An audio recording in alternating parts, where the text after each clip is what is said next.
கொஞ்ச நேரம் சிந்தனைக்கு. ஆபேல் முதலாவது மரித்த ஒரு மனிதன், சரீரத்தில் மரித்து போன ஒரு மனிதன். ஆதியாகமம் 4ஆம் அதிகாரத்தில் 4ஆம் வசனம். ஆபேலும் தன் மந்தையின் தலையீற்றுகளிலும் அவைகளில் கொழுமையானவைகளிலும் சிலவற்றை கொண்டு வந்தான். ஆபேலையும் அவன் காணிக்கையும் கர்த்தர் அங்கீகரித்தார். ஆபேலுடைய வாழ்க்கை ஒரு விலையேறப்பெற்ற ஒரு வாழ்க்கை. ஆபேல், ஆபேல் என்று சொன்னால் சுவாசம் என்று அர்த்தம், உயிர், ஜீவன் என்று அர்த்தம். ஒரு தெய்வீகமான ஒரு மனிதன். ஆனால் இவனுடைய வாழ்நாள் குறுகினதாக அமைந்துவிட்டது. வாழ்க்கை ஒரு வாலிப பிராயத்திலே இல்லாட்டால் குறுகிய காலங்களிலே சுருக்கமாக இவனுடைய ஓட்டம் முடிந்து விட்டதை நாம் பார்க்கலாம். அருமையான துவக்கம். ஆனால் அவனுக்கு பெயர் ஜீவன், சுவாசம். ஆனா சுவாசம் சீக்கிரம் போய்விட்டது.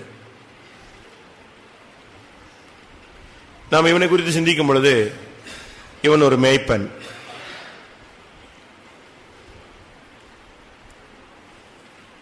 நம்முடைய வாழ்க்கையில நாம் எப்படி இருக்கிறோம்? நம்ம எத்தனை பேர் நல்ல ஒரு மேய்ப்பராக காணப்படுகிறோம்? நீ ஒரு குடும்பத்தில் ஒரு மேய்ப்பனாக இருக்க வேண்டும். அது ஒரு தகப்பனுடைய ஸ்தானம். சபையில் நீ ஒரு மேய்ப்பனாக இருக்க வேண்டும். சபைக்காக நீ ஜீவனை கொடுக்கிறவனாக இருக்க வேண்டும். நம்முடைய வாழ்க்கையில நம்முடைய குடும்பத்தை நாம் நன்றாக நடத்துகிறோமா? கர்த்தரின் மேய்ப்பராய் இருக்கிறார், நான் தாழ்ச்சி அடையேன், அவர் என்னை புல்லுள்ள இடங்களில் மேய்த்து அமர்ந்த தண்ணீர்கள் அண்டையில் கொண்டு போய் விடுகிறார். அப்படினால் ஒரு தகப்பன், ஒரு தாய், அவர்கள் மேய்ப்பர்கள். நீங்கள் சரியான விதத்தில் உங்களுடைய குடும்பத்தை நடத்துகிறீர்களா? உங்கள் கையில் ஒப்பு கொடுக்கப்பட்ட அந்த ஆடுகளை சரியாய் நீங்கள் மேய்த்து அமர்ந்த தண்ணீர்கள் அண்டை கொண்டு போய் விடுகிறீர்களா? உங்களுடைய குடும்பத்தை நீங்கள் ஒரு நல்ல பராமரிப்பில் வைத்திருக்கிறீர்களா? உங்களுடைய பிள்ளைகளை உங்களுடைய மேய்ச்சலில் நீங்கள் வைத்திருக்கிறீர்களா? இரண்டாவது, அவனை குறித்து நாம் படிக்கும் பொழுது அவனுடைய காணிக்கை. அவன் மந்தையின் தலையீற்றுகளிலும் அவைகளில் கொழுமையானவைகளிலும் சிலவற்றை கர்த்தருக்கு கொண்டு வந்தான். கர்த்தர் என்ற விஷயம் வரும் பொழுது அவன் அதுல ஸ்பெஷாலிட்டியை அவன் செலுத்தினான், கவனம் செலுத்தினான். விசேஷித்தவைகளிலே கவனம் செலுத்தினான். மனிதனுக்கு செலுத்துகிறது போலவோ மற்றவர்களுக்கு செலுத்துகிறது போலவோ அவன் செலுத்தவில்லை. அவனுடைய மைண்ட்ல கர்த்தர் என்று சொன்னாலே அவர் மிகப்பெரியவர், மிக உயர்ந்தவர், அவருக்கு செலுத்துகிறது கொழுமையானதாய் இருக்க வேண்டும், அவருக்கு செலுத்துகிறது தலையீற்றாக இருக்க வேண்டும். இந்த ரெண்டு அறிவு அவனுக்கு இருந்தது. அந்த நாட்களில் பரிசுத்த ஆவியானவருடைய அசைவாடுதல் குறைவு, போதகங்கள் கிடையாது. மொத்தமே இருந்தது எத்தனை பேர் தான்? 4 பேர் தான். இப்ப இந்த 4 பேர்ல ஒருத்தனுக்கு பிரசங்கம் பண்ற அளவுல யாருமே தகுதி உள்ளவர்கள் அல்ல. ஆதாம் விழுந்து போன ஒரு ஆள், ஏவாள் வஞ்சிக்கப்பட்ட ஒரு ஆள், காயின் ஒரு கொலைகார சகோதரன். புத்தி அப்படி இருந்தது. இவைகளுக்கு மத்தியில இவனுக்கு யார் இதை போதித்தது? தேவனுடைய மேல இருந்த தாகம், ஒரு வாஞ்சை, ஆண்டவரை குறித்து, ஆண்டவர் எப்படி தன்னுடைய தாய் தகப்பனை மகிமையாக அந்த ஸ்தானத்தில் வைத்திருந்தார், இவர்கள் எவ்வளவு புத்தீனமாக நடந்து அந்த மகிமையை இழந்து போனார்கள் என்ற செய்தியை கேள்விப்பட்ட பொழுது அந்த தேவனோடு நெருங்கி வர அவனுக்கு ஒரு வாஞ்சை உண்டானது. அப்படிதானே? அவனுக்கு யாரும் பிரசங்கம் பண்ணாங்களா? சொல்லுங்க. விழுகையை நல்லா கவனிங்க. ஒரு விழுகையை அவன் ஒரு லெசனாக கத்துக்கொண்டான். புரியுதா உங்களுக்கு? ஒரு விழுகையை அவன் இதை எப்படி எடுத்துக்கொண்டான்? ஒரு பாடமாக கற்றுக்கொண்டான். அதான் சத்தியம். உன்னுடைய தோல்வியை நீ ஒரு படிக்கல்லாய் மாற்ற வேண்டும். அப்பதான் நீ ஏறி என்ன செய்ய முடியும்? போக முடியும்.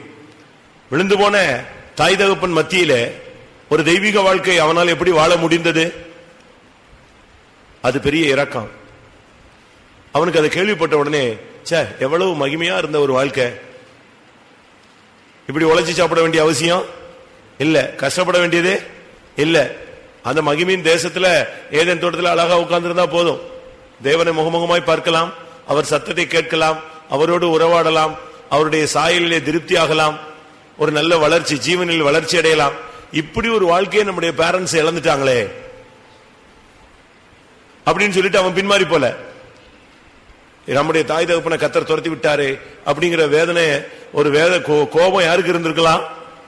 காயினுக்கு இருந்திருக்கலாம். அதனாலதான் அந்த புத்தி அப்படியே வேலை செஞ்சது. தேவனுக்கு ஆப்போசிட்டாவே செயல்பட்டான். காணிக்கையை கூட அவன் ஒழுங்கா செயல்படுத்தல. ஆனா இவன் அப்படி அல்ல. ஐயோ, மகிமையான ஒரு அனுபவத்தை, தெய்வீகத்தை இழந்துட்டாங்களேன்னு சொல்லி இனி நாமாவது அந்த அனுபவத்தை என்ன செய்யணும், பெற்றுக்கொள்ளணுங்கிற ஒரு சிந்தை வந்தது. உங்களுக்கு அப்படி யாருக்காவது வருதா? அம்மா கோயிலுக்கு வராட்டா நல்லது, ஸ்தோத்திரம், நானும் வரல. அப்பா வராட்டா நானும் வரல. ஒன்னு ஒன்னா இப்படி ஓடி போறதுக்கு லிஸ்ட்ல இருக்கீங்களா? இல்ல நீங்கள் யாரு வந்தாலும் வராட்டாலும் நான் அன்பு, கிறிஸ்துவின் அன்புல நெருங்கி வருவேன் இருக்கீங்களா? யோசிச்சு பாருங்க. விழுந்து போன சமுதாயத்துல கர்த்தருக்காக மறுபடியும் என்ன செஞ்சான்? அவன் எழுந்து வந்தான். அவனுடைய காணிக்கை என்பது ஒரு விலையேற பெற்றது. அவனுக்கு யாரும் சொல்லிக் கொடுக்கல. அவனா நினைச்சான், தேவன் என்று சொன்னால் அவருக்கு வணங்கப்படத்தக்கவர், துதிக்கப்படத்தக்கவர். அவருக்கு நம்ம காணிக்கை செலுத்தணும்னா எப்படி செலுத்தணும்? எப்படி செலுத்தணும்? இருக்கிறதுல ஸ்பெஷலா செலுத்தணும். அந்த அறிவு அவனுக்கு அனுபவத்துல வந்தது. அந்த தேவனை பார்க்கணும், அவருக்கு முன்னால போய் நம்ம நிக்கணும், அந்த சிந்தை இருந்ததுனால அவன் தலையீட்டு செலுத்தினான். அடுத்து எதை செலுத்தினான்? கொழுமையானவைகளை செலுத்தினான்.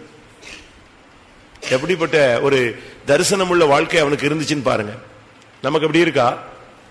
குடும்பத்தை நன்றாக நடத்துகிறோமா? ஆவிக்குரிய காணிக்கை விஷயங்களிலே நம்முடைய கண்ணோட்டம் எப்படி இருக்கிறது? நாம் காணிக்கை விஷயங்களிலே தேவனை வஞ்சிக்கிறோமா? ஒருவனுடைய காணிக்கையை வச்சு அவனுடைய லைஃபை எடை போடலாம், தராசை தூக்கி வச்சு நிப்பாட்டிடலாம். அவன் காணிக்கை உண்மையா இருக்கா, அவனுடைய காணிக்கையுடைய தன்மை என்னங்கிறத வச்சு இவன் லைஃப் இவ்வளவுதான் அப்படின்னு உடனே நெஞ்சிடலாம். நீங்க உலகத்துல பாத்தீங்கன்னா, நீங்கள் போய் உங்க பேரை சொல்லுங்கம்மா, சில ஜோசியக்காரன் பேரை சொன்ன உடனே லிஸ்ட் வாசிப்பான், சர்றன்னு உங்க லைஃபை சொல்லுவான். அதே போல நீ வேற எங்கேயும் போக வேண்டாம், உன் காணிக்கை கரெக்டா எப்படி இருக்குன்னு பாரு. உன் காணிக்கைக்கு ஏற்ற மாதிரி தான் புத்தி இருக்கும். காயினுடைய காணிக்கைக்கு ஏற்ற மாதிரி தான் அவனுக்கு என்ன இருந்தது? புத்தி இருந்தது. காயினுடைய காணிக்கை சரியில்லை, அவனுடைய புத்தியினுடைய லிஸ்ட் நான் போன சுத்திட்டு படத்தில் சொன்னேன்னு நினைக்கிறேன். அப்படிதானே சொல்லி இருக்கலாம். காயினுடைய தன்மை நான் உங்களுக்கு சொன்னா இல்லையான்னு எனக்கு ஞாபகம் இல்லை, சொல்லி இருக்க வாய்ப்புகள் உண்டு. அதனால நம்முடைய ஜீவியத்தை நாம் பார்க்கும் பொழுது காணிக்கையை வச்சே நம்ம லைஃபை எடை போட்டு முடிச்சிடலாம், ஃபைனல் கொண்டு போயிடலாம். நம்முடைய லைஃப் தேறி இருக்கு இல்லங்கிறத கண்டுபிடிச்சிடலாம். அடுத்ததாக இவனுடைய சகோதரன் இவனை ஏமாத்துறான். வா நம்ம எங்க போலாம்? வயல்வெளிக்கு போகலாம். இங்கேதான் ஆபேலுடைய தோல்வி வருது. நல்ல ஒரு மெய்ப்பன், நல்ல ஒரு மெய்ப்பன், நல்ல ஒரு ஜீவன் உள்ள ஒரு ஆள், கர்த்தர் விஷயத்தில் ரொம்ப கவனம் செலுத்தக்கூடிய ஒரு நபர். கர்த்தர் அங்கீகரிக்கணுங்கிற ஒரு எதிர்பார்ப்பு அவனுக்குள்ள இருந்துகிட்டே இருந்துச்சு. என்ன எப்படியாவது தெய்வம் என்ன செஞ்சணும், ரெகக்னைஸ் பண்ணிடணும், தேவன் என்னை அங்கீகரிச்சிடணும், என் வாழ்க்கையை கர்த்தர் அங்கீகரிக்கணும், என் காணிக்கையை கர்த்தர் அங்கீகரிக்கணும். இப்படி ஒரு ஆசையில வாழ்ந்த மனுஷன் ஆனா நடைமுறை வாழ்க்கையில ஏமாந்துட்டான். என்ன நடந்தது? இங்கே காயின் வந்து கூப்பிடுறான், வா. ஆதியாகமம் 4ஆம் அதிகாரம் 8ஆம் வசனம். காயின் தன் சகோதரனாகிய ஆபேலோட பேசினான். அவர்கள் வயல்வெளியில் இருக்கும் சமயத்தில் காயின் தன் சகோதரனாகிய ஆபேலுக்கு விரோதமாய் எழும்பி அவனை கொலை செய்தான். எவ்வளவு நிர்பந்தமான நிலவரம். அவன் எதுக்கு பேசினா? ஏன் அவன்கிட்ட வந்து பேசினா? அதை உனக்கு கண்டுபிடிக்க தெரியலையே, உனக்கு அந்த டிசைனிங் ஸ்பிரிட் இல்லையே, பகுத்தறிவின் ஆவி இல்லாமல் போயிருச்சே. உலகத்துல பிறந்த நபர்ல இவன் யாரு? மனுஷனாய் பிறந்ததுல இவன் யாரு? இவன் இரண்டாவது ஆள். ஆனா இப்ப இவனுக்கு வந்து அவன் ஏன் கூப்பிட்டான் அப்படிங்கிறது தெரியல. எப்படி இருக்குன்னு பாருங்க. எதுக்கு கூப்பிட்டான்? உன்னை அவன் வந்து கூப்பிடுறானே, எதுக்கு கூப்பிடுறான்? அதுவும் அவன் வயல்வெளிக்கு கூப்பிடுறான். அப்ப அது கூட உனக்கு புரியலையா? ஒருத்தன் எதுக்கு அவன்கிட்ட வந்து பேசுறான்? ஏமாத்துறதுக்கு பேசுறானா, வஞ்சிக்கிறதுக்கு பேசுறானா, உன்னை கொலை செய்ய பேசுறானா? இப்ப நீங்க இந்த கொலை செய்யப்பட்ட பல சம்பவங்களை நீங்க படிச்சு பாருங்க, பேப்பர்ல பார்த்திருப்பீங்க, கேட்டிருப்பீங்க. எல்லாம் ஏமாந்துதான். ஒரு செல் அடிச்சு பேசுவாங்க, நீங்க கொஞ்சம் வந்துட்டு போங்களேன்னு, ஒரு பிசினஸ் வெளியே போவாங்க, இவன் நினைஞ்சிருவான், போட்டு கொண்டுட்டு போயிடுவான். அவங்க அதை ஏமாந்துடுறாங்க. இதே தான் ஆபேலுக்கு நடந்தது. அவனை கூப்பிடுறான்.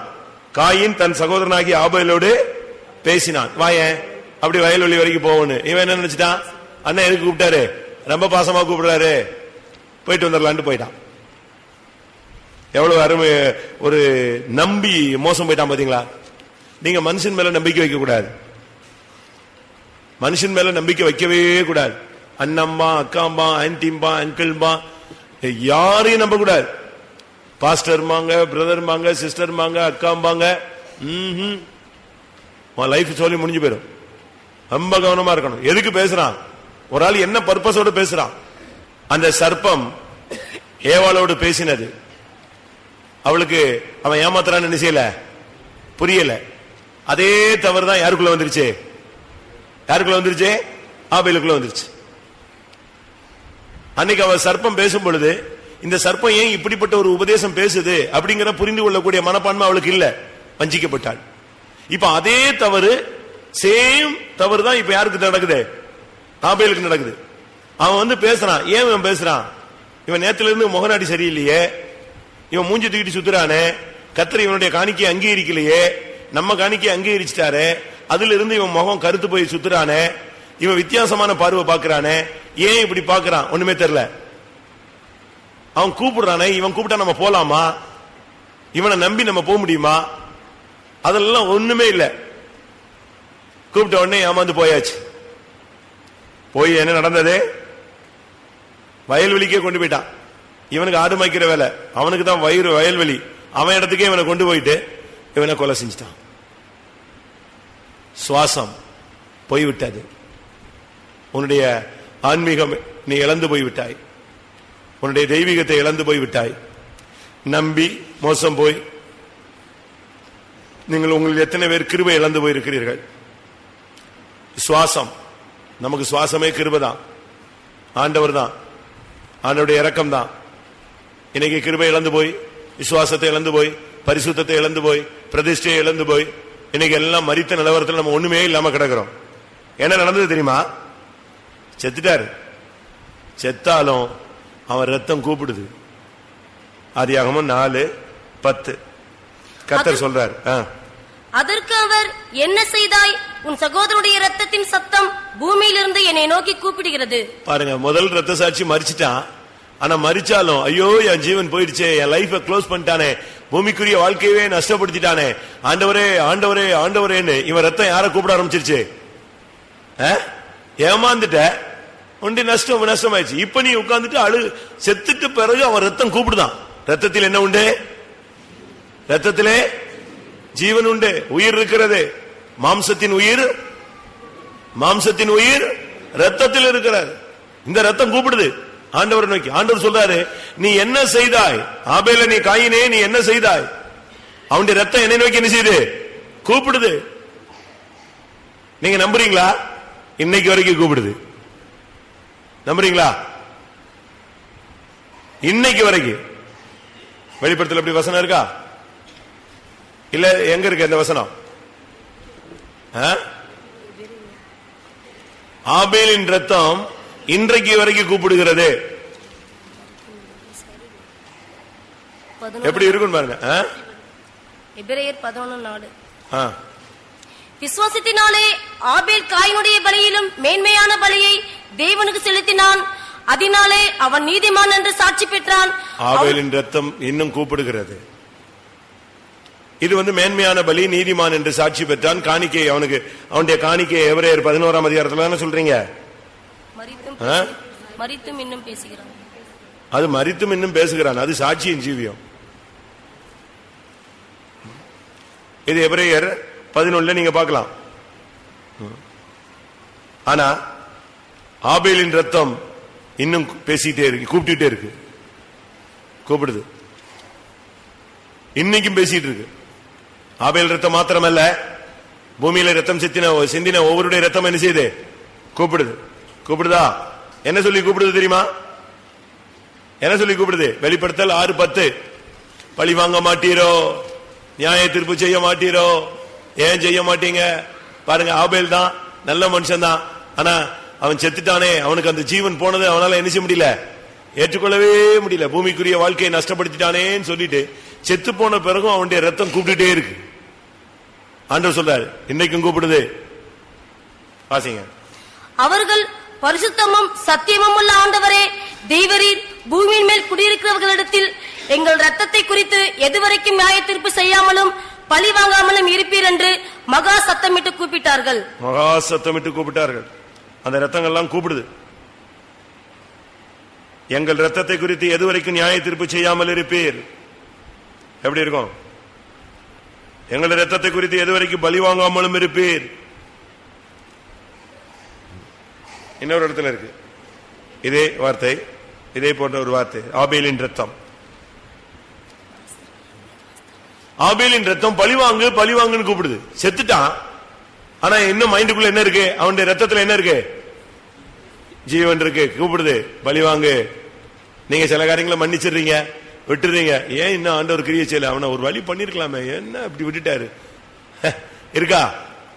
ஆனா இங்க பார்த்தா சோத்திரம் சோத்திரமா, இன்னும் நல்லா தானே இருக்கான் அப்படின்னு யோசிப்போம். ரத்தம் கூப்பிடுதா? உன் ரத்தம் உனக்குள்ள இருந்து கூப்பிடுதா? ஒண்ணுமே கூப்பிடல. நீங்க எல்லாம் பரிசுத்தவங்க ஆயிட்டீங்க, ஆபேலுக்கு அண்ணன் ஆயிட்டீங்களா? ஆபேலுடைய ரத்தம் கூப்பிடுகிறது. எதுவரைக்கும் நியாய தீர்ப்பு செய்யாமல் இருப்பீர், எதுவரைக்கும் பழிவாங்காலும் இருப்பீர். அவர் சொல்றாரு, அவனுடைய ரத்தம் என்ன நோக்கி கூப்பிடுகிறது. ஆண்டவர் நோக்கி கூப்பிடுதான். அதனாலதான் இயேசுவின் ரத்தம் ஆபேலின் ரத்தத்தை காட்டிலும் விலையேற பெற்றதுன்னு சொல்லி இருக்கு. எபிரேயர் 12:24. புது உடன்படிக்கையின் மத்தியஸ்தராகிய இயேசுவினிடத்திற்கும் ஆபேலுடைய ரத்தத்தின் பேசினதை பார்க்கிலும் நன்மையானவைகளை பேசுகிற ரத்தமாகிய தெளிக்கப்படும் ரத்தத்தின் இடத்தில் வந்து சேர்ந்தீர்கள். இயேசுவின் ரத்தம் எப்படிப்பட்ட ரத்தம்? ஆபேலுடைய ரத்தத்தை காட்டிலும் நன்மையானவைகளை பேசுகிறது. அப்ப இருந்து என்ன விளங்குகிறோம்? ஆபேலுடைய ரத்தம் எது பேசல? நன்மையை பேசல. ஓரளவு நன்மை தான் பேசுச்சு. ஆனா இன்னொரு அது எதைத்தான் பேசுது? பழிவாங்கு பழிவாங்கு பழிவாங்கு. மன்னிச்சுட்டேன், மறந்துட்டேன், ஆனாலும் கர்த்தர் ஏதாவது ஒண்ணு செய்யணும். அப்படித்தானே? அப்படி புத்தி வேலை செய்தா? புது உடன்படிக்கையின் மத்தியஸ்தராகிய இயேசுவினிடத்திற்கும் ஆபேலுடைய ரத்தம் பேசினதை பார்க்கிலும் நன்மையானவைகளை பேசும். அப்ப ஆபேலுடைய ரத்தம் நன்மையானவைகளை பேசல. அது இன்னைக்கும் கூப்பிடுது. இன்னொரு இடத்துல இருக்கு, ஆபேலின் ரத்தம் முதல் என்ன எவனுடைய ரத்தம்? சகரியாவின் ரத்தம் வரைக்கும் அப்படின்னு இருக்கு. வெளிப்படுத்தல தான் இருக்குன்னு நினைக்கிறேன். இல்ல சுவிசேஷத்துல பார்க்கலாம். இருக்கு, சுவிசேஷத்துல இருக்கு. ஆபேலுடைய ரத்தத்தை பார்க்க, ஆபேலுடைய ரத்தம் முதல் நீங்கள் நீதிமான்களை கொலை செய்தீர்கள், அப்படி இருக்கும். நீங்க படிச்சுக்க, பிற பார்த்துக்கலாம். ஆபேலுடைய ரத்தம் நன்மையானவைகளை பேசினது, ஆனால் அதைவிட நன்மையான பேசினது யாரு? இயேசுவின் ரத்தம். ஒரு 5 நிமிஷம் கண்களை மூடுவோம். நம்முடைய நிலவரம் என்ன? நம்முடைய வாழ்க்கை நிலவரம் என்ன? மத்தேயு 20 சத்தமா 23:35 இருக்கு. நீதிமானாகிய ஆபேலின் ரத்தம் முதல் தேவாலயத்துக்கும் பலிபீடத்துக்கும் நடுவே நீங்கள் கொலை செய்த பரகியாவின் குமாரனாகிய சகரியாவின் ரத்தம் வரைக்கும் பூமி மேல் சிந்தப்பட்ட நீதிமான்களின் ரத்த பழி எல்லாம் உங்கள் மேல் வரும்படியாக இப்படி செய்வீர்கள். நீதிமானாகிய ஆபேலின் ரத்தம், இதுக்கெல்லாம் ஜட்ஜ்மெண்ட் இருக்கு. யோசிச்சு பாருங்க. ஒரு 5 நிமிஷம் ஒப்பு கொடுக்கலாம். ஆமென். உன் சுவாசம் போய்விட்டதோ? ஆவிக்குரிய ஜீவியத்தில் நீ மரித்து விட்டாயோ? விசுவாச ஜீவியத்தில் மரித்து விட்டாயோ? பரிசுத்தத்தில் மரித்து விட்டாயோ? அதுக்கு நீ காரணம் சொல்லலாம். ஐயோ நான் ஏமாந்துட்டேன், நான் இப்படி யோசிக்கல, நான் அப்படி யோசிக்கல, இப்படி வரும் நான் யோசிக்கல, இப்படி நடக்கும் நான் சிந்திக்கல, நான் நம்பி நீ பெருஞ்சிட மோசம் போயிட்ட. பாதிப்பு யாருக்கு? பாதிப்பு யாருக்கு சொல்லுங்க? நமக்கு தான். எல்லாரும் தாழ்த்தி ஒப்பு கொடுப்போம். ஆனா இன்னைக்கு உன்னுடைய ரத்தம் என்ன செய்யுது? கொதிக்குது. ஏமாந்துட்டோமே, ஏமாந்துட்டோமே, ஏமாந்துட்டோமே. ஆண்டவர் பழி வாங்க மாட்டாரா? நியாயம் செய்ய மாட்டாரா? உதவி செய்ய மாட்டாரா? எனக்கு கை கொடுக்க மாட்டாரா? எவ்வளவு வேதனையின் கூக்குரலின் சத்தம். கர்த்தர் சொல்றார், அந்த சத்தம் எனக்கு கேட்டுக்கிட்டே இருக்கு. நியாய தீர்ப்பு செய்யும் செய்யும் செய்யும். எல்லாரும் தாழ்த்துவோம். நீ ஆபேலை போல இருக்கிறாயா? ஒரு 5 நிமிஷம், அதுக்கு பிறகு நம்ம அடுத்த ஸ்டெப்புக்கு போயிடலாம். கண்ண மூடி முழங்கால் போட்டு, கர்த்தாவே, நான் உமக்காக வாழ்ந்த காலங்களை நான் நினைத்து பார்க்கிறேன். ஆனால் இப்பொழுதோ மனிதர்களுடைய பேச்சை நம்பி, அந்நியருடைய சத்தத்தை நம்பி, பிசாசின் வார்த்தைகளை நம்பி நான் போய் என்னுடைய கிருபை இழந்து விட்டேன். நம்பி மோசம் போய்விட்டேன். என்னுடைய ஜீவனை நான் இழந்து விட்டேன். எத்தனை பேர் ஒத்துக்கொள்ளுகிறீர்கள்? இன்னைக்கு ஒரு ரத்தம் உன்னுடைய ஆத்மா உள்ள இருந்து கூக்குரல் இடுகிறது. கிருபை போய்விட்டதே, இரக்கங்கள் போய்விட்டதே, தரிசனம் போய்விட்டதே, தேவனுடைய வாழ்க்கை போய்விட்டதே, அபிஷேகம் போய்விட்டதே, வெளிப்படுத்தல் போய்விட்டதே. வாயை திறங்க. நல்ல தேவ சமூகத்தில் கொஞ்ச நேரம் தான். இதான் மெயின் கூட்டம். கடைசி கூட்டத்தில் மெயின் கூட்டம் இதுதான். நாளைக்கு ராபோஜனம். கர்த்தாவே, என்னோடு மனிதர்களும் பிசாசும் பேசின சந்தர்ப்பத்தை நான் நம்பி ஏமாந்து போய்விட்டேன். அதனால் இன்றைக்கு கிருபை போய்விட்டது. அதனால் எனக்கு விசுவாசம் போய்விட்டது. பரிசுத்தவான்களுடைய ஐக்கியம் குறைந்து போய்விட்டது. பல விஷயங்களில் நான் தோல்வியை சந்தித்துக் கொண்டிருக்கிறேன். இன்னைக்கு எனக்கு வேதனையாக இருக்கிறது. என் ரத்தம் கூப்பிட்டுக் கொண்டிருக்கிறது. கர்த்தர் பதில் செய்ய மாட்டாரோ? கர்த்தர் கிரியை செய்ய மாட்டாரோ? கர்த்தர் நீதி செய்ய மாட்டாரோ? ஆமென். உட்காருவோம். இன்றைக்கு நம்முடைய முக்கியமான சுத்திகரிப்புக்கு எப்ராயிம். டைம் இல்லாதனால கொஞ்சம் சீக்கிரமா சொல்றேன். தேவைன்னா நோட் பண்ணிக்கங்க. ஆதியாகமம் 41:52. ஆதியாகமம் 41:52. பழுக பண்ணினார் என்று சொல்லி இளையவனுக்கு எபிராயிம் என்று பெயரிட்டான். கர்த்தர் என்னை பழுக பண்ணினார். நான் சிறுமைப்பட்டிருந்தேன். கர்த்தர் என்னை பெருக பண்ணினார், பழுக பண்ணினார் என்று சொல்லி இளையவனுக்கு எப்ராயிம் என்று பெயரிட்டான்.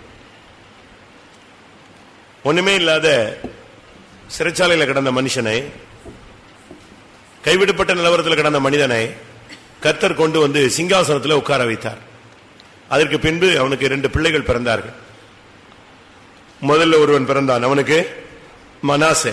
கர்த்தரின் வருத்தத்தை மறக்க பண்ணினார். இரண்டாவது எப்ராயிம். கர்த்தர் என்னை ஆசீர்வதித்தார், பெருக பண்ணினார், பழுக பண்ணினார்.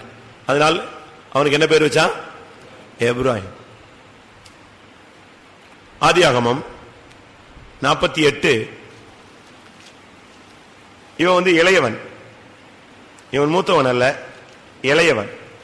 ஆனால் தேவனுடைய ஆசீர்வாதம் இவனுக்கு தான் கிடைச்சது, மூத்தவனுக்கு என்ன செய்யல, கிடைக்கல. ஆதியாகமம் 48:17.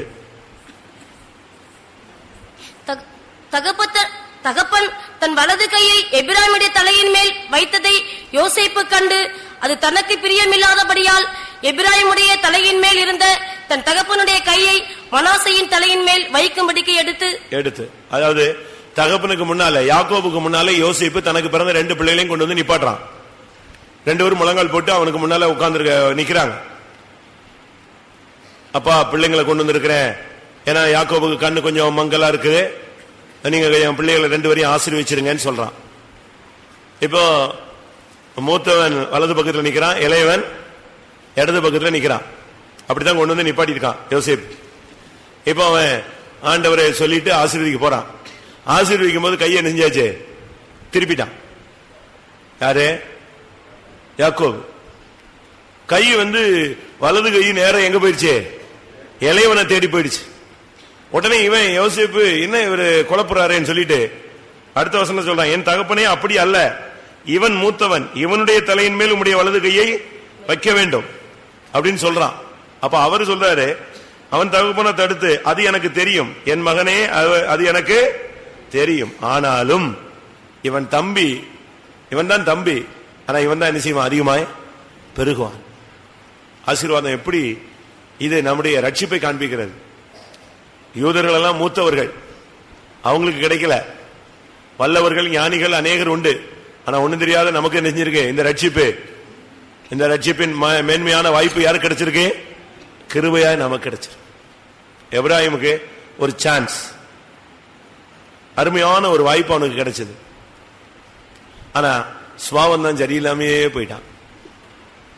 நான் கொஞ்சம் சுவாவத்தை சொல்றேன், கொஞ்சம், ரொம்ப இருக்கு, நமக்கு டைமிங் ரொம்ப கம்மிங்கிறதுனால கொஞ்சம் சொல்றேன். அவங்களுடைய கேரக்டர் எப்படி இருந்துச்சு? ஒரு அருமையான வாய்ப்பு கிடைச்சு இவனை கர்த்தர் மூத்தவனாக மாற்றி வச்சிருக்கும் போது, அந்த ஸ்தானத்தில் கர்த்தர் இவனை உயர்த்தி வச்சிருக்கும் போது சுவாவம் அவ்வளவு தெய்வீகமாக அமையல. எப்ராஹிம் இல்லாவிட்டால் எப்ராஹிமர், அவனுடைய சந்ததி, இவனுடைய சுவாவம் தானே அவங்களுக்கு வரும். நியாயாதிபதிகள் 8:1.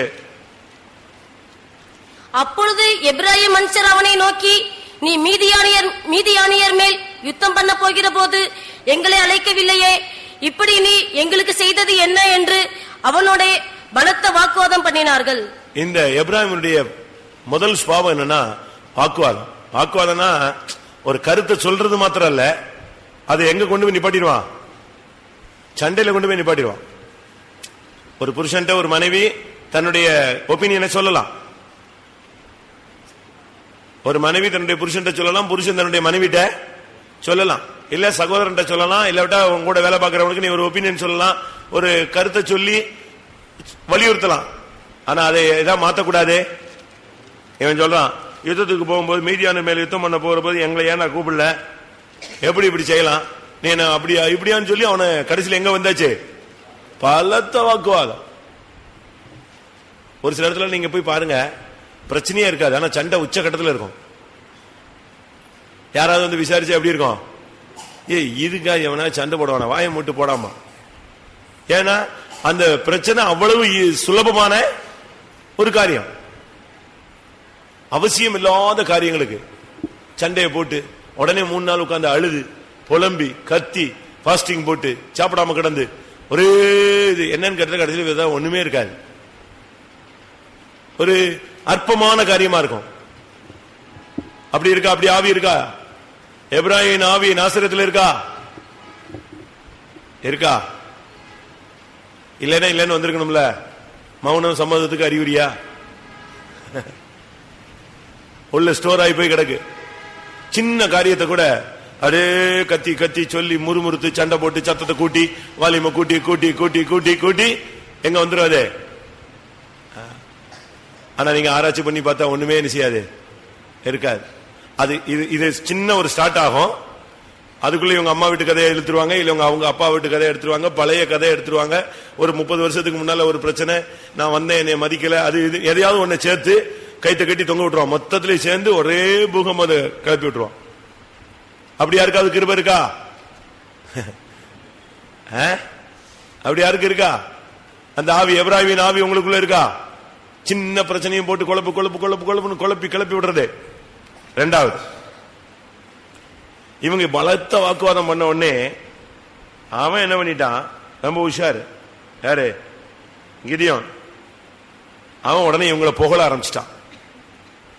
நியாயாதிபதிகள் 8:3. தேவன் உங்கள் கையிலே மீதியானியரின் அதிபதிகளாகிய ஓரேபையும் சேபையும் ஒப்புக் கொடுத்தாரே, நீங்கள் செய்ததிலும் நான் செய்யக்கூடியது எம்மாத்திரம் என்றான். இந்த வார்த்தையை அவன் சொன்னபோது அவன் மேல் இருந்த அவர்களுடைய கோபம் ஆறிற்று. இவங்களை புகழ்ந்துட்டான் அவன். உடனே அவன் பாருங்க, அவன் கிதியோன். அவன் சொன்னா, நான் என்ன ஒரு சாதாரண ஆளு, என்னைய போய் சொல்லி நீங்க என்ன பெரிய வேலையெல்லாம் செஞ்சிருக்கீங்க, நீங்க அப்படி செஞ்சீங்க இப்படி செஞ்சீங்கன்னு உடனே அவன் மேல இருந்த டென்ஷன் எல்லாம் நெஞ்சிருச்சு. இதை கத்துக்கோங்க, குடும்பத்துல பிரச்சனை சால்வ் ஆயிடும்.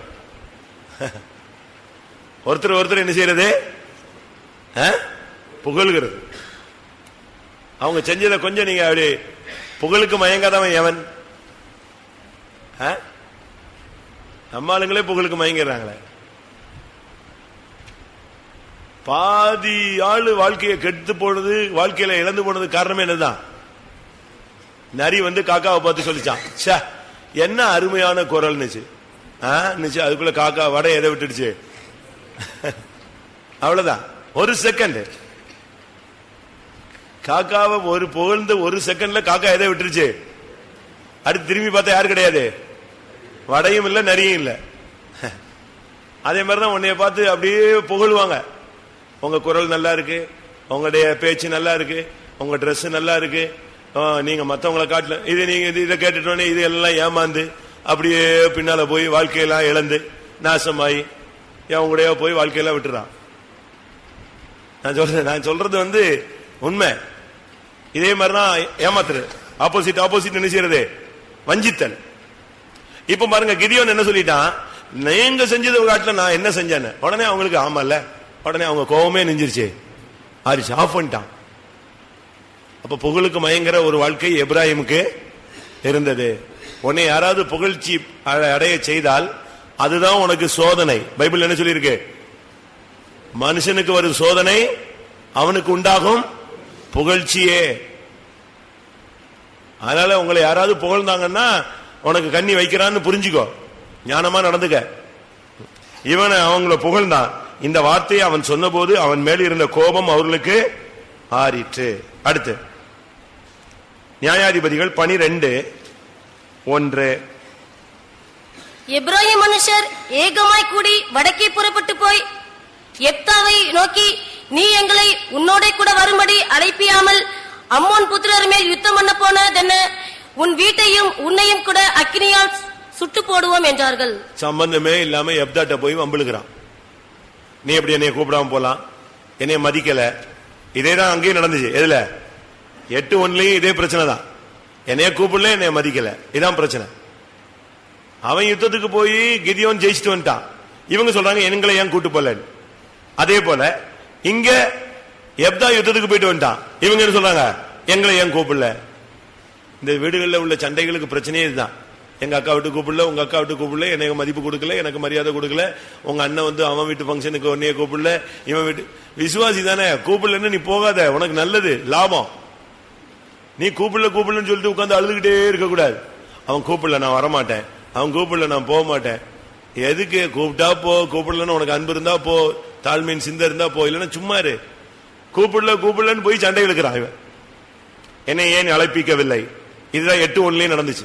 என்னை ஏன் அழைப்பிக்கவில்லை? 98% வீட்டுல தான் தகராறு. அந்த பங்கனுக்கு கூப்பிடல, இந்த பங்கனுக்கு கூப்பிடல. உனைய கூப்பிடலன்னா லாபம் தானே. நீ போனா 3000 ரூபாய் செலவழிக்கணும், 2000 ரூபாய் செலவழிக்கணும், இதுக்கு ஒரு 2 நாள் லீவ் போடணும். இந்த தொல்லையெல்லாம் இல்ல. உன்னை கூப்பிடலன்னா பேசாம இரு, ரைட், தோத்துறோம், கத்தர் அனுமதிக்கலன்னு. இது கூப்பிட்டாலும் தப்பு. என்னை மரியாதையா கூப்பிடல, என்னை கனம் பண்ணி கூப்பிடல, எல்லாரையும் கூப்பிட்டு கடைசியில் என்னைய கூப்பிட்டான், அது ஒரு சண்டை. இந்த சண்டையை போயிட்டு விசுவாசியே ஒரு கல்யாணத்துக்குன்னா எனக்கு கார்டு கொடுக்கல, அது என்ன கோயிலே கார்டு கொடுக்கறான், அவனுக்கெல்லாம் வீட்டுல போய் கொடுத்துருக்கான். என்னைய மட்டும் மதிப்பு கொடுக்காம எங்க வச்சு கொடுத்துட்டான்? கோயில வச்சு கொடுத்துட்டான். நான் போக மாட்டேன். நீ போல கல்யாணம் நடக்காதா? அது கல்யாணம் கட்டி அவன் பாட்டு போயிட்டே இருப்பான். உனக்கு தான் கிருபை நஷ்டமாயி நீ உட்கார்ந்துருப்ப ரோட்ல. அழைப்பிக்கலன்னு அது ஒரு சண்டையா? இவன் 2 இடத்துல போய் இதே சண்டை தான் போட்டானுங்க. என்னைய கூப்பிடல. அவன் சொன்னா, எப்தா இந்த வேலையே வேணாம், எனக்கு எதுக்கு, உனக்கு எனக்கு என்ன பிரச்சனை, நான் கூப்பிடல விட்டுரு அப்படின்னா. இல்லன்னு சொல்லி அவன்கிட்ட சண்டை எழுதிச்சான். சண்டை எழுத்தா எப்தா போட்டு அடின்னு அடிச்சான். யார? எப்ராஹிம. சரி அடி வாங்கினானு. எதுக்கு நீ வம்புக்கு போகணும்? ஏன் அடி வாங்கணும்?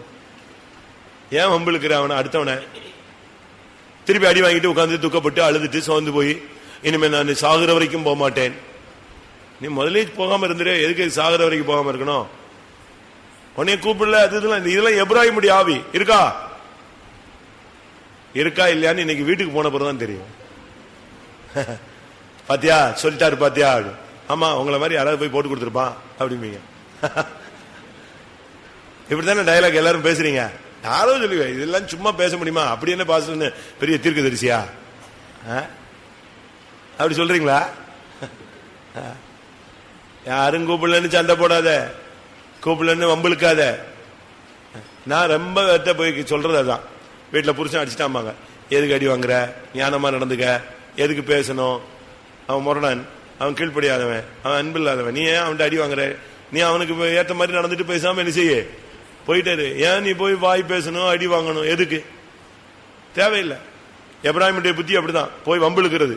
திருப்பி அடி வாங்கினா பேசாம வந்து அடி வாங்கிட்டு உட்கார்ந்துருப்பான். தேவையில்லாத காரியங்களை நம்ம தலையிடக்கூடாது. 1 நாளாகமம் 7ஆம் அதிகாரம் 22ஆம் வசனம். 1 நாளாகமம் 7ஆம் அதிகாரம் 22ஆம் வசனம். அவர்கள் தகப்பனாகிய எப்ராஹிம் அநேக நாள் துக்கம் கொண்டாடுகையில் அவன் சகோதரர் அவனுக்கு ஆறுதல் சொல்ல வந்தார்கள். எப்ராஹிமுடைய புத்தி என்னன்னா, ஒரு சின்ன காரியம்னா சாவுடு மாதிரி மாத்திக்குவான். உடனே அப்படியே செத்து போன மாதிரி மூஞ்ச தூக்கி வச்சுக்கிட்டு, ஒரு நாள் இல்ல, அப்படியே 7 நாள் பேச்சுவார்த்தை கிடையாது, 7 நாள் அப்படியே உட்கார்ந்துருப்பான். அநேக நாள் அதாவது துக்கம் ஒரு பிரச்சனைன்னு சொன்னா அதை சால்வ் பண்ணணும். ஒரு துக்கம்னா அதுல ஒரு ஆறுதல் இருக்கு. தேவ சமூகத்துக்கு போ, முழங்கால போடு, ஆண்டவருடைய பரிசுத்தாவின் ஆறுதல் கிடைக்கும். தேவ சமூகத்துக்கு போ, ஆனா அங்கே உனக்கு ஒரு இளைப்பாறுதல் கிடைக்கும். இல்லையா, பைபிள் எடுத்து வாசி, அது உனக்கு ஆறுதலை கொடுக்கும். அதை விட்டுட்டு நீ வாடு உட்காந்து சாப்பிட மாட்டான், குடிக்க மாட்டான், குளிக்க மாட்டான், போக மாட்டான், உடனே எங்கேயும் போக மாட்டான், கோயிலுக்கும் போக மாட்டான், இப்படியே உட்காந்து அது எப்ராஹிமுடைய ஒரு ஆவி. என்ன நடந்துச்சு தெரியுமா? இந்த எப்ராஹிம் புத்திரர்கள் சிலர் போய் காத்து புத்திரருடைய ஆடை திருட வந்துட்டாங்க. திருட்டு வேலைக்கு போனானுங்க. அவங்க என்ன பண்ணிட்டாங்க, இவன் திருடன் சொல்லிட்டு கொண்டுட்டான். அவ்வளவு வரையும். மேல உள்ள வசனம் வாசிங்க, 21. இவனுடைய குமாரன் சாபாத், இவனுடைய குமாரர் சுக்தலாக், எத்சேர், எலியாத் இவர்கள் தேசத்தில் பிறந்த காத்தூராவுடைய ஆடு மாடுகளை பிடிக்க போனபடியால் அவர்கள் இவர்களை கொன்று போட்டார்கள். ஆமா, திருடுனா கொள்ளதான் செய்வான். நீ போய் என் திருடுற எப்ராஹிம் புத்திரன், மனிதன் கத்திர ஆசீர்வதிச்சு வச்சிருக்காருல, ஏன் மத்தவனை போய் திருடுற? நீ திருட்டு புத்தி இருக்கா? நம்ம ஆளுங்க பக்கத்து வீட்டுல எல்லாம் திருட மாட்டாங்க, புருஷனுடைய பாக்கெட்ல மட்டும்தான் அனுப்பிச்சுவாங்க, திருடுவாங்க. பிள்ளைகள் எங்கேயும் திருட மாட்டாங்க, அப்பா அம்மா காசை மட்டும்தான் அனுப்பிச்சுவாங்க, திருடுவாங்க. அப்படித்தானே? விசுவாசிகள் வேற எங்கேயும் திருட மாட்டாங்க, காணிக்கை மட்டும்தான் அனுப்பிச்சுவாங்க, திருடுவாங்க. அப்படிதானே? கரெக்டா? இவங்க போய் திருட, அவன் போட்டு கொல்ல, எப்ராஹிம் உட்கார்ந்து அநேக நாள் போச்சேன்னு உட்கார்ந்து துக்கத்தை ஆற்றுங்க. வருஷ கணக்கா அந்த துக்கத்தை வச்சுக்காதீங்க. உங்களுக்கு மனசுல இந்த ராபோஜனத்தோடு உங்க மனசுல இருக்கிற எல்லா மாம்சீக துக்கமா நெஞ்சிடணும், போயிடணும். என் மேல, பாஸ்டர் மேல, சிஸ்டர்ஸ் மேல, ஊழியக்காரங்க மேல, முன்னாள் ஊழியர்கள் மேல, இந்நாள் ஊழியர்கள் மேல, அப்போ உள்ள விசுவாசிகள் மேல, இப்போ உள்ள விசுவாசிகள் மேல, பக்கத்து வீட்டுல, ஆபீஸ்ல, எங்கெங்க யார் மேலாம் துக்கம் இருக்கோ இந்த துக்கத்தை எல்லாம் நெஞ்சிருங்க. இந்த 7 நாள் இந்த துக்கத்திலேயே இதை அனுசரிச்சு முடிச்சிருங்க. உங்கள் துக்கம் இனிமேல் என்ன செய்யட்டும்? சந்தோஷமாய் மாறட்டும். அநேக நாள் துக்கம் கொண்டாடிட்டே உட்கார்ந்து இருக்காத. அடுத்ததாக 2 நாளாகமம் 25:10. அப்பொழுது அமத்சியா எப்ராஹிமரில் தன்னிடத்துக்கு வந்த சேனையை தங்கள் வீட்டுக்கு போய்விட பிரித்து விட்டான். அதனால் அவர்களுக்கு யூதாவின் மேல் மிகுந்த கோபம் உண்டு. உக்கிரமான எரிச்சலோடு தங்களிடத்திற்கு திரும்பி போனார்கள். அவர்களுக்கு எப்ராஹிமுக்கு யூதாவின் மேல மிகுந்த கோபம், உக்கிரமான எரிச்சல். பார்த்தாலே ஆகாது, இவனுங்க நம்மளை கூட்டு வந்துட்டு திடீர்னு கலத்தி விட்டானே. அமத்சியா என்ன பண்ணிட்டான்? எப்ராஹிம் தன்னிடத்துக்கு வந்த சேனையை நீங்க வேண்டாம், நீங்க போயிட்டு வாங்கன்னு சொல்லிட்டான். அவ்வளவுதான், கூப்பிட்டு விட்டுட்டு என்னைய கலத்தி விட்டான்னு சொல்லி அவன் மேல பயங்கரமான கோபம், மிகுந்த கோபம், உக்கிரமான எரிச்சல். பைபிள் என்ன சொல்லுது? ஆதியாகமம் 49 உக்கிரமான அவருடைய கோபம் சபிக்கப்பட கடவர். உக்கிரமான கோபம் வரக்கூடாது. 49:7 உக்கிரமான அவர்கள் கோபமும் கொடுமையான அவர்கள் மூர்க்கமும் சபிக்கப்பட கடவது. போதுமா? உக்கிரமான கோபம். ஒரு சிலருக்குலாம் கோபம் வந்தா என்ன செய்யணும்னு தெரியல, என்னத்தையா போட்டு உடைச்சிருவான், இல்லாட்ட எதையாவது தூக்கி வச்சு அடிச்சிருவான், இல்ல இவன் கையெல்லாம் கிழிச்சுக்குவான். அது ஒரு ஆவி. அப்படி இருக்கா? ஒரு யூத் கேம்ப்ல ஒரு பையன் பயங்கர பிரச்சனை பண்ணிட்டான். ஆள் சும்மா ஜெய்ஜாண்டிக்கா இருப்பான், கேரளா பையன். அவன் அங்க கூட்டத்தில் யாரோ இடிச்சிட்டான்னு சொல்லி அங்க ஒரு பிரச்சனை பண்ணி பெரிய குழப்பம் பண்ணிட்டான். கடைசியில் அவனை கேட்ல தூக்கிட்டு வந்தோம். கேட்டு கொண்டு வந்தாச்சு. இது எங்க ஸ்டேஷன், போலீஸ் ஸ்டேஷன் அதுதானே, அங்க கொண்டு வந்தாச்சு. அப்போ அவனை விசாரிச்சா அவன் அங்கேயும் பயங்கர திமிரா பேசிட்டான். அவன் நான் சொன்னேன், நீ லிமிட் தாண்டி வர, இது சரி கிடையாது.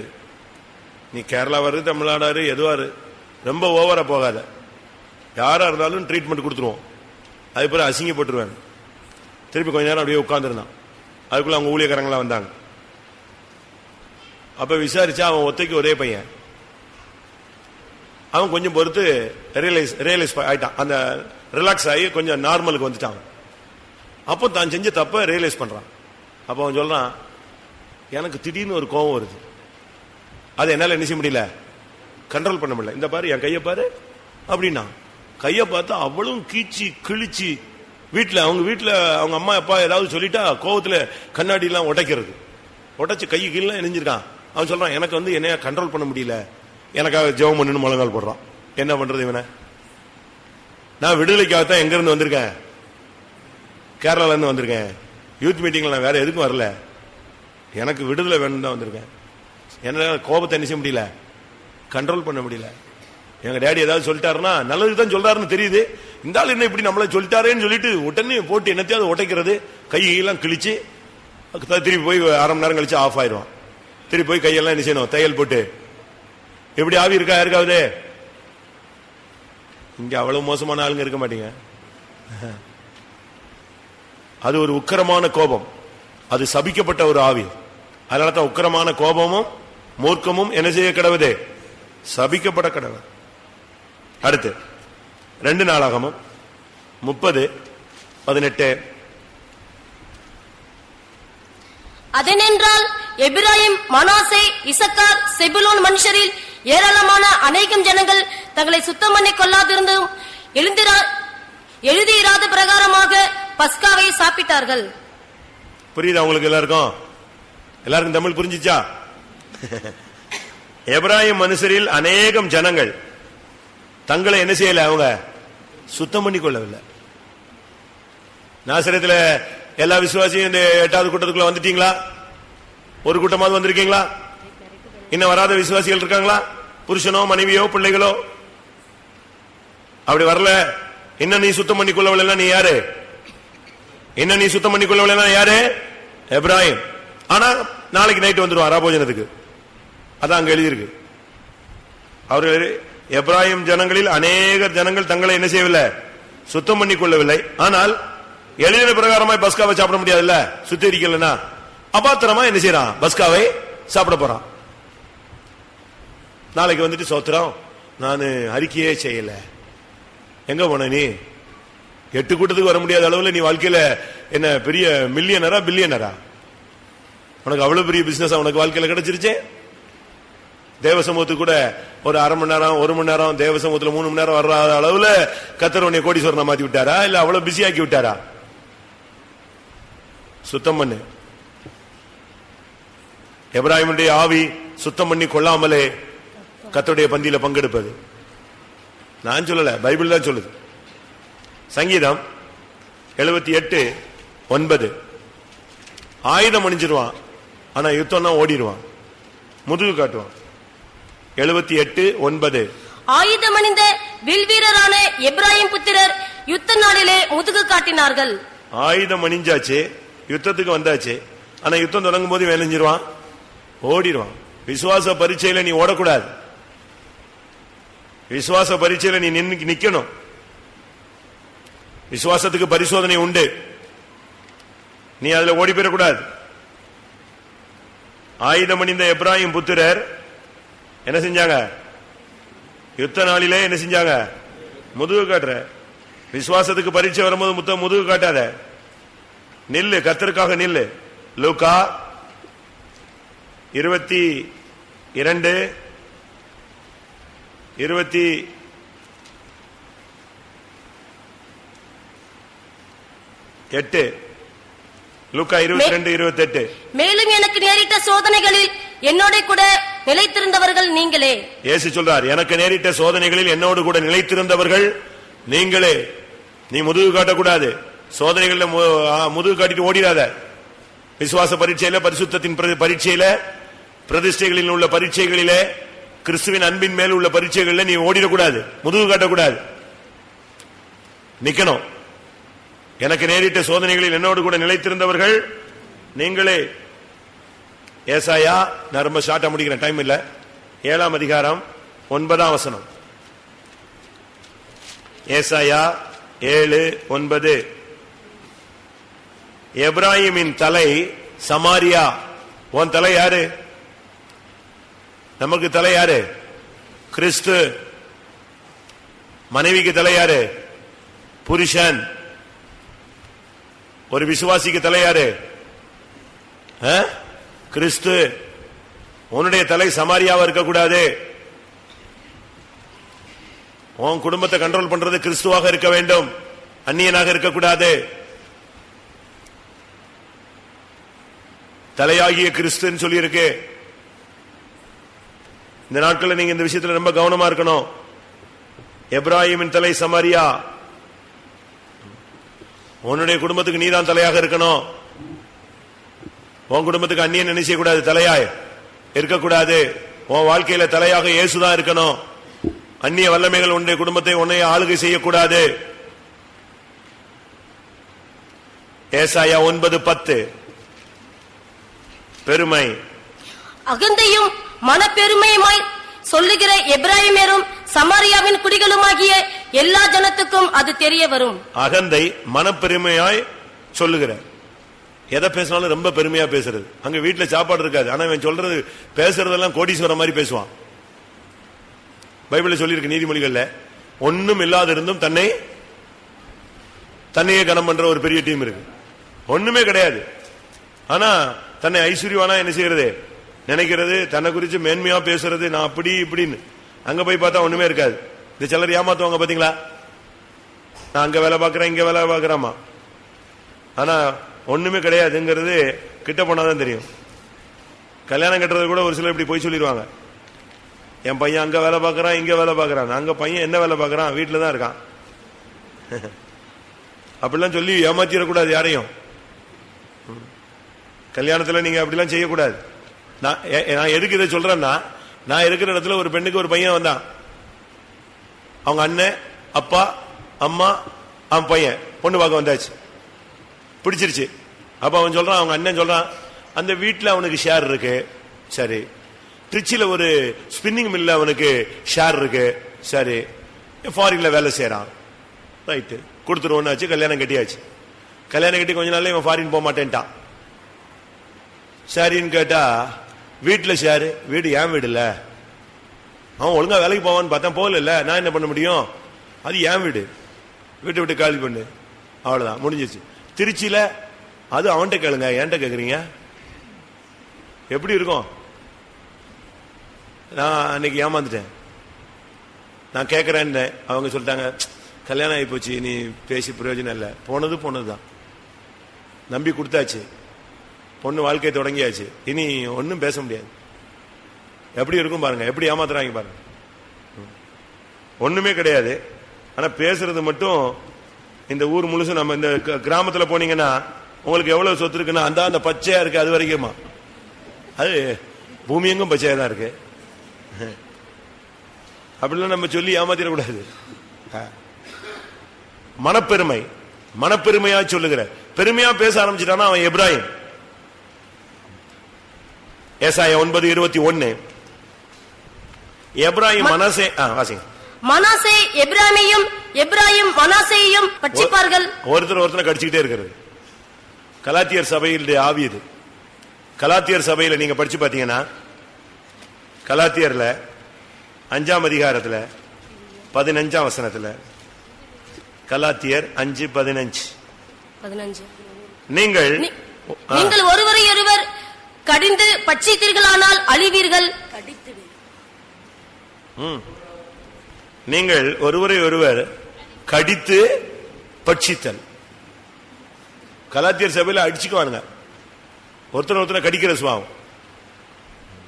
எப்ராஹிம் மனாசேயை பட்சிப்பான், மனாசே எப்ராஹிமை பட்சிப்பான். ஆனா 2 பேரும் யாரு? கூட பிறந்தவன். அதான் பெரிய பியூட்டி. அடுத்தவங்க கூட உட்கார்ந்து சாப்பிடுறான், அண்ணன் தம்பி கூட உட்கார்ந்து சாப்பிட மாட்டேங்கிறானே. ஏசாயா 11:13. ஏசாயா 11:13. எப்ராஹிமின் பொறாமை நீங்கும். எப்ராஹிம் பொறாமை, பயங்கர பொறாமை உள்ளவன். அவனால மத்தவன் நல்லா இருந்தா பிடிக்காது. ஏசாயா 28:1. எப்ராஹிமுடைய வெறியரின் பெருமையான கிரீடத்துக்கு ஐயோ, மதுபானத்தால் மயக்கமடைந்தவர்களின் செழுமையான பள்ளத்தாக்குடைய கொடுமுடியின் மேலுள்ள அலங்கார ஜோடிப்பு வாடி போகும் புஷ்பமே. எப்ராஹிமுடைய வெறியர் பயங்கர வெறித்தனமான ஆளுங்க, மதுபான பிரியர்கள். சபைக்குள்ள வந்துட்டு பிறகு நீங்க யாரும் குடிக்கிறீங்களா? ஞானசானம் எடுத்துட்டு பிறகு நீ குடிக்க கூடாது. அப்படி குடிச்சேன்னா நீ அறிக்கையிட்டு லைஃபை சரிப்படுத்தணும். அந்த விஷயத்துல ரொம்ப கவனமா இருக்கணும். கேட்டா பீர் அடிச்சம்மா, ஏன்னா அது பலரசமா. ஏ அப்பா, உனக்கு தெரியாது எனக்கு தெரியாதா? பீர் அது சும்மா ஜஸ்ட் ஒரு பிஸ்கா இருக்கத்தான் தெரியும். அந்த வேலையே ஆவாது, உன்னுடைய ஜீவியத்தை நஷ்டப்படுத்திடும். எப்ராஹிமுடைய ஆவி வெறியனுடைய ஆவி, மதுபானத்தில் மயக்கமடைந்த ஆவி. அடுத்து ஜோடிப்பு, மேக்கப், அப்படித்தானே இருக்கு. அலங்காரமான ஜோடிப்பு, வாடி போகும் புஷ்பம். இந்த மார்க்கத்தில் வந்த பிறகு லட்சணம் உள்ளவைகளுக்கு பைபிள் என்ன சொல்லுது தெரியுமா? லட்சணம் உள்ளவைகளுக்கு என்ன தேவையில்லை? லட்சணம் உள்ளவைகளுக்கு அலங்கரிப்பு தேவையில்லை. அப்ப நீ அலங்கரிக்கிறேன்னா என்ன அர்த்தம் சொல்ல? நீ அலங்கரிக்கிறேன்னா என்ன அர்த்தம்? லட்சணம் இல்லைன்னு ஒத்துக்கொள்ளுகிறாய். அதுக்கு தலையை இப்படி இழுக்க வேண்டியிருக்கு, கண்ணுக்கு இப்படி இழுக்க வேண்டியிருக்கு, புதுசா என்னெல்லாமோ வாங்கி போட்டு பார்த்தாலும் நீ சும்மா இரு. கர்த்தர் உனக்கு கொடுத்த அழகே போதும், லட்சணமா இருக்கு. நீ இப்போ பண்ணிதான் ஏதாவது ஜோடிப்பு பண்ணிதான் நெஞ்சுக்கிற, குழப்பிடுற. அந்த மேக்கப்பே ஆவாது, அது வாடி போகும் புஷ்பம். அழகும் மீன், சௌந்தரியம் வஞ்சனை உள்ள. அழகு போய் வேணா போய் எங்கேயாவது போய் சிக்கிக்காதீங்க. கடைசியாக எரேமியா 7:15, கர்த்தர் அவனை தள்ளிவிட்டார். எரேமியா 7:15. நான் உங்களுக்கு எல்லா சகோதரமாகிய எப்ராஹிம் சந்ததி அனைத்தையும் தள்ளி போட்டது போல உங்களையும் என் முகத்தை விட்டு தள்ளி போடுவேன் என்று கர்த்தர் சொல்லுகிறார். நான் உங்களுக்கு அல்ல, உங்களுடைய எல்லா சகோதரருமாகிய எப்ராஹிம் சந்ததியை அனைத்தையும் நான் தள்ளி போட்டேன். இந்த எப்ராஹிம் லிஸ்டையே க்ளோஸ் பண்ணிட்டார். வேணாம், என் ஒருத்தரும் தேவையில்லை, தள்ளுட்டார். எப்படி இருக்கும்? கர்த்தர் நம்ம தள்ளி போட்டா என்ன ஆகும்? தாவீது கேட்கிறான், கர்த்தாவே கிருபை என்னை விட்டு என்ன செய்யாதீங்க, விலக்கிறாதீங்க, என் ஜபத்தை தள்ளி விட்டுறாதீங்க சுவாமி. அவன் கெஞ்சுகிறான். எப்ராஹிமுடைய அனைத்து உங்களுடைய எல்லா சகோதரராகிய எப்ராஹிம் அந்த சந்ததியே வேண்டான்ட்டார். ஆண்டவர் எப்படி எவ்வளவு கடினமா சொல்லிட்டார் பாத்தீங்களா? ஒரு காலத்துல ஆசீர்வாதம் அவனுக்கு என்ன செஞ்சது? தேடி வந்தது. இளையவனை தேடி ஆசீர்வாதம் வந்தது. தகப்பன் அவனுடைய முன்னோர் அவனை தொட்டு ஆசீர்வதிக்கிறான், நீ ஆசீர்வாதமா இருப்பாயின்னு சொல்லி. அவ்வளவு ஆசீர்வாதம் பெற்றுட்டு கேரக்டர் சரியில்லை. எல்லாரும் கண்களை மூடுவோம். நான் இதை ரிப்பீட் பண்றேன், கண்களை மூடுவோம். எப்ராஹிம் இன்னைக்கு உன்னை விட்டு தள்ளிப்படப்படணும். எப்ராஹிம் நிமித்தம் நீ தள்ளப்படக்கூடாது. இன்னைக்கு உனக்குள்ள எனக்குள்ள இருந்து சபையை விட்டு எது வெளியே போகணும்? எப்ராஹிம் தள்ளப்பட்டு போகணும், நீ தள்ளப்பட்டு போக கூடாது.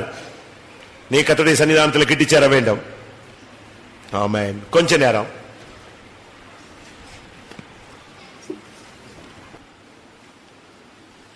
பைபிள்லாம் மூடி வச்சுட்டு டைரி எல்லாம் மூடிட்டு முழங்கால் போட்டு கர்த்தருடைய சமூகத்துல முக்கியமான பகுதிக்கு வந்திருக்கிறோம். ஞானஸ்நானம் எடுத்த யாராக இருந்தாலும் கண்களை மூடி உங்களை தாழ்த்தி ஒப்பு கொடுங்க.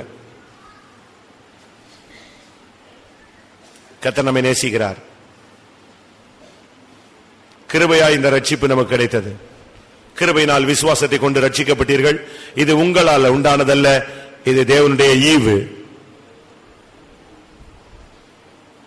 ஏன் வாக்குவாதம் பண்ணுகிறாய்? ஏன் பலத்த வாக்குவாதங்களுக்கு இடம் கொடுக்கிறாய்? ஏன் உன்னை அழைக்கவில்லை என்று துக்கப்படுகிறாய்? மற்றவர்கள் புகழ்ந்த உடனே உன்னுடைய கோபம் ஏன் மாறுகிறது? மனுஷனுடைய புகழ்ச்சியை வாஞ்சிக்கிறாயா? ஏன் வம்புக்கு இழுக்கிறாய்? மற்றவர்கள்ட்ட போய் ஏன் வாக்குவாதம் வம்பு பண்ணுகிறாய்?